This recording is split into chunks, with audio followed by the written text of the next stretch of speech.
I'm sure most of you already understand the basic function of the minimap. You can see your enemies on it when they are visible, and you can see your noob Layla idling around the red buff area as always. But to become a really good player, you need to understand what the minimap tells you in every second of the match and how to use this tool to your biggest advantage. If we take a look at professional matches, nothing happens just by accident. Everything is controlled because these players know exactly how to use the minimap. But how can you become a master of the map just like them? Well, the first step will be watching this whole guide, of course. And write something nice into the comments so the algorithm will promote this video. Which means there's at least a small chance that all those headless chickens who run blindly around the minimap will see it and learn what they actually have to do. So let's start right away with the basics before we move on to the specialized knowledge that the pros are using. Number 1. The basics of vision control. Mastering the map begins with knowing crucial information. For example, where is the enemy's tank right now? Has the enemy's jungler used retribution? Is it smart to start a gank right here and now? All of these information can help you to get an advantage over your enemies. But before we make plans for a gank, we must understand how vision actually works. All heroes have the same limited vision range, so we cannot know the enemy's location without approaching them first. You shouldn't do this openly though, since the enemy will see you if you see them. In Mobile Legends, we can take advantage of the bushes scattered across the map. When you stand in these bushes, the enemy cannot see your hero's position. Conversely, you can move freely within the bush and observe everything around you safely. Besides using bushes, some skills can be used to increase your vision range, like Selena's or Popol's traps, many range skills that reveal enemies and bushes like 1-1's first skill, and so on. Minions and turrets also provide vision around the lanes. Apart from being the defensive wall of your team, they also provide information and the location of enemies passing by. If you, for example, attack minions from a bush, you become visible for the enemy. You often have to play hide and seek with your opponents to avoid ganks, especially as side laner, since you're getting ganked the most. Other features that can help you to gain vision includes the stone roamer that appeared after you killed the poor lethal wanderer, who reveals enemies that are passing by or hide in the bushes around, the lord icon that appears when the enemies are attacking him, and the magic sentry that reveals all enemies in the jungle area. Number 2. Knowing the map. In theory, providing vision for teammates is a basic task for roamers and tanky heroes. Roamers don't require much gold and XP to function within the team, and they gain it automatically when they are equipped with the roam boots, so they can move freely around and spend most of their time assisting their teammates. One of the most important tasks a roamer has is checking bushes, so whenever you rotate, enter every bush and check if an enemy is hiding in it. If you play a squishy marksman or mage, follow the roamer but maintain a safe distance. If an enemy actually jumps out of it, you can get to safety in no time, while your roamer can keep them busy with their thick body. Avoid opening bushes by yourself because your body is too fragile to survive a surprise attack. You can also use the minimap to ping suspicious bushes and let the tanky hero check them out. If your tanky heroes ignore any pings though, just run around the safe routes even if it may take a few seconds longer. Let me show you the dangerous bushes and safe routes. Number 1. These are essential bushes for ganking side laners. These bushes offer great opportunities due to their location directly on the lane. Enemies will have a hard time detecting you if you enter the bush from the edge. Especially the one between the outer and inhibitor turret is a mean spot, since most enemies will not expect an ambush from there. It is the most risky as well though, since you have no way to retreat as long as the outer turret is still up. As side laner, I often hide in this bush near the river area, so I can give myself vision to avoid ambushes. If you haven't seen any of the 3 rotating enemies for a while though, avoid entering it and assume that they're hiding in any of these bushes. Play it super safe now until you can see them again on the map. The bush near the turtle and lord area is also great when you want to steal the turtle or the lord, since most enemies don't check this bush while taking this objective. Number 2. These bushing are for controlling enemies who are approaching the Lord and Turtle area. Securing these positions will help your jungler to secure objectives calmly. This spot is also great for ambushing enemies who want to rotate. While it's the fastest route to rotate, it's also one of the most dangerous ones. If you're not 100% sure as a squishy that this area is safe, take the longer route to be 100% safe. You can also hide here to gather information about the enemy's jungle, so you can invade the lizard and the blue buff. Number 3. This bush is crucial to control the map. Hiding here provides a vast vision over the river area. Initiators from both teams like to hide here during objective team fights, as its location is right in the middle of the action, allowing surprise attacks to be executed quickly. Don't leave this bush undetected when contesting the turtle or the lord. Number 4 is the deadliest bush because it's number 4. Of course, this numbering is unintentional and not because some Asian cultures consider this number as death. Its strategic location makes it a nightmare for all mid laners. Situated right next to the mid lane where the minions beat the crap out of each other, it's the point where the enemy's jungler, roamer and mid laner loves to hide. Even enemies from the side lanes often hide here to target your life. Also, this corridor is called the Death Corridor, since every ranged hero have a super easy time to ambush you here. Number 5. This area is crucial to invade the other side of the jungle where the red buff is. And it's the best area for flanking and ganking the inner and inhibitor turret areas. This is also a good hiding spot for split pushers or heroes who want to cut the minion wave. In the early game, this area is relatively safe, but once you lost your inhibitor turret, it becomes a very dangerous place. Especially the small bush near the river area is deadly, since most enemies secure this bush when taking the turtle or the lord. Now, let's talk about the rotation routes to the side lanes. As mentioned, the route through the jungle is very dangerous. Yeah, I just realized I said route all the time instead of route.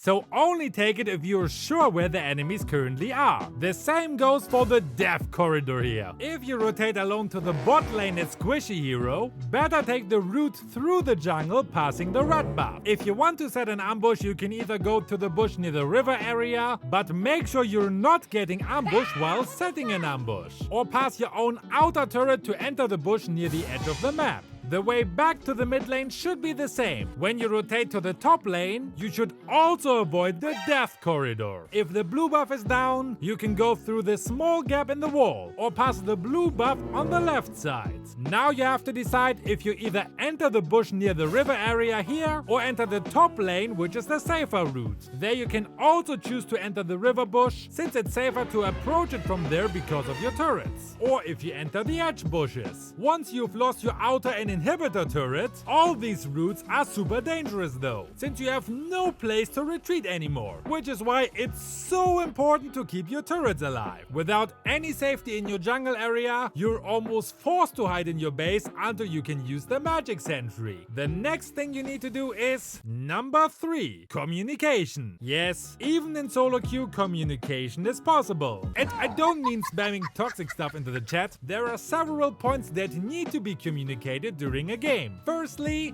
the enemy's location. How many enemy heroes are missing from the map? Where were they last seen? Where will they rotate? By informing or at least announcing this, your teammates will be more alert to ganks and ambushes. As long as they are not any of those headless chickens. But since you wrote something nice into the comments, this video will reach them soon. Secondly, the current status of yourself, your team, and your enemies.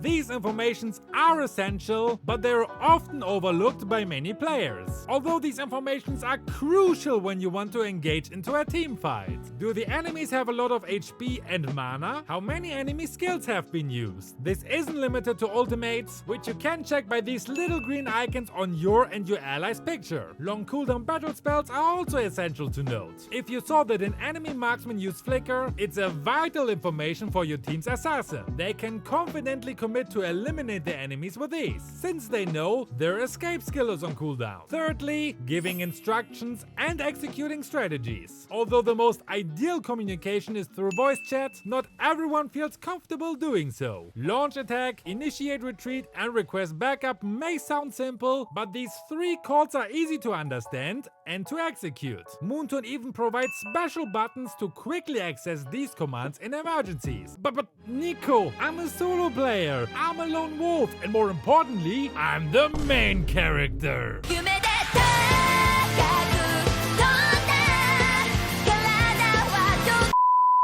Even when playing solo, there is no reason to ignore the team's communication. Remember, no matter how great your mechanics are, one mistake can lead to your death. When you die in the late game and the death timer shows 50 seconds, who will defend the base? Yes, the teammates you called stupid. There are many ways to maximize the information gained from Vision by communicating with your team. You can take advantage of the features provided by Moonton to make the life easier for everyone. For example, the Quick Chat custom UI. The Quick Chat can be found in-game on the right side of your screen, and you can customize the Quick Chat content according to your needs. Place crucial calls at the top for easy access. Here are 5 commands that you should use. Not ready for team fights. When you see your allies want to gank. Enemy missing. When your counterpart is missing or no enemies are visible on the map. Give me vision. To remind the tanky allies of their duty. Straight to the base. To stop your noob allies from taking the Lord while all your enemies are still dead. Invade the enemy's jungle. If you want to invade the enemy's jungle.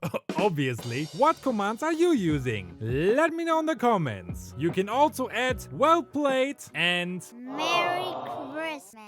For extra toxicity. Quick Response is a new feature that you can press at the same location. It serves to confirm messages you receive. If you agree with the command given by your teammate, there is no harm in confirming it by pressing the single button. And lastly, Custom UI. Custom UI has many essential features for personalizing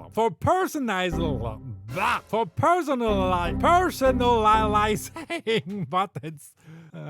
Fuck off. To adjust your button positions and sizes. You can, for example, enlarge the minimap to make it easier to see. If you're never using the minimap though, and think your screen is too small to see anything anyway, you can also make it semi-transparent and shrink it up to the size of your BB.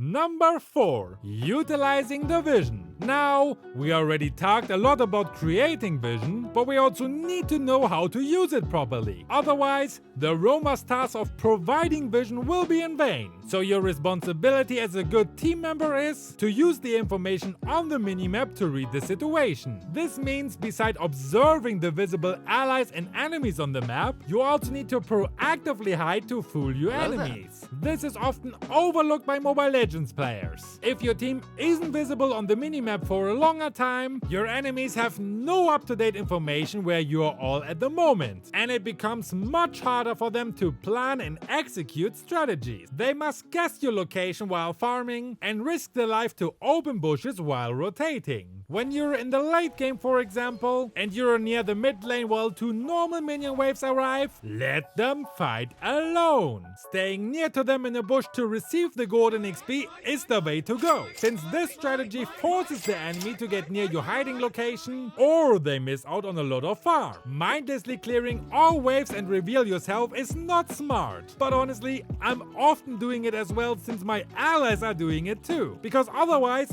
I will fall behind and farm, since they push our waves towards the enemy's base. Speaking of strategy, by knowing the enemy's numbers and locations, you can easily determine which decision is the best at the moment. If the enemies are scattered in different places, ganking is the logical decision, since you can easily outnumber the lonely enemy, and their teammates can't provide them any backup in time. When the enemy's jungler is dead and you just had a small fight, where some of your enemies used their skills, taking the turtle or the lord is a good decision, because they can contest it because of their cooldowns, and because they are missing the crucial retribution spell. Or maybe you just won a late game team fight. 3 of their members are dead and they don't have a high ground defender left. Then one straight push is probably the best decision to end the game quickly. Of course, this is just a generalization. Every game has different situations, and I could probably name about 384 more. This is why I have a live gameplay series where I play every hero only once and try to reach mythical glory. There you will see how I deal with those situations, so check that out. Number 5. Rotation and camping. There are many ways to gather information. We have have already learned about the strategic bushes and that it's wise to camp in them to provide vision. However, rotation remains the best option for obtaining vision, but the risk of rotating increases as the game progresses.